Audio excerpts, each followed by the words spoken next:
Saya Mini Tutor Sofia untuk ajarbelajar.com. Sebelum kita belajar lebih lanjut tentang ekonomi keuangan publik, maka basicnya adalah memahami makroekonomi, dan episode ini adalah berkenalan dengan makroekonomi. Yap, makroekonomi adalah bagian dari ilmu ekonomi, di mana ilmu ekonomi itu sendiri mempelajari bagaimana individu-individu atau manusia memenuhi kebutuhannya. Sedangkan alat untuk pemenuhan kebutuhan itu sendiri sangat terbatas atau terjadi scarcity, kelangkaan. Ilmu ekonomi terbagi menjadi dua, ada microeconomy dan macroeconomy. Mikro berbicara tentang hal-hal yang kecil-kecil, secara perseorangan, gitu. Individu-individu saya butuh barang ini, saya mau bayar berapa, begitu. Begitupun juga dengan para produsen. Mereka mempertimbangkan berapa jumlah karyawan atau bahan baku yang sebaiknya digunakan untuk bisa menghasilkan produksi tertentu dengan keuntungan yang semaksimal mungkin.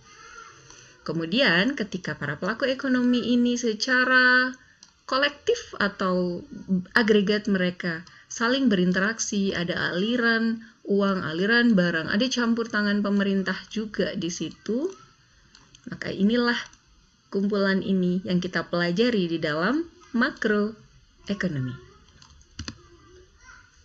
Ada beberapa istilah atau topik-topik penting dalam makroekonomi. Yang pertama adalah GDP atau Gross Domestic Product. Bahasa Indonesianya adalah Produk Domestik Bruto. Dia merupakan salah satu indikator yang paling penting dalam mengukur perekonomian dari suatu negara.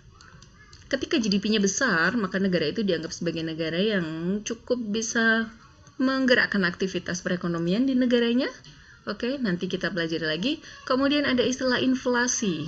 Inflasi itu kecenderungan naiknya harga-harga barang yang dibutuhkan untuk membiayai hidup atau cost of living. Begitu. Ada juga istilah deflasi, dan ini terjadi di beberapa negara. Namun sebagian besar negara-negara lebih cenderung mengalami inflasi, termasuk di Indonesia.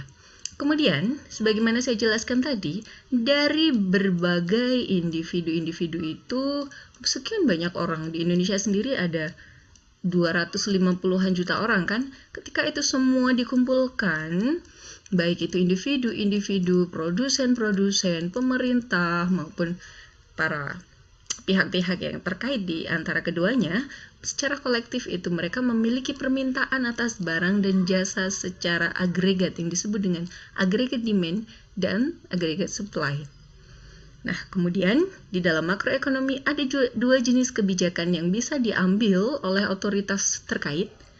Kebijakan yang bersifat berhubungan dengan uang atau moneter, dan untuk Indonesia ini adalah kewenangan dari Bank Sentral. Kita kenal dengan nama Bank Indonesia. Untuk beberapa fungsi didukung dengan bantuan dari Otoritas Jasa Keuangan atau OJK. Sementara itu, jenis kebijakan yang kedua adalah kebijakan fiskal. Dalam kebijakan fiskal, istilah yang paling sering ditemui adalah tentang APBN, Anggaran Pendapatan dan Belanja Negara. Di situ kita membahas bagaimana pemerintah harus mengumpulkan uang untuk memperoleh penerimaan. Di Indonesia mostly dari pajak, dan bagaimana uang itu dibelanjakan untuk apa saja.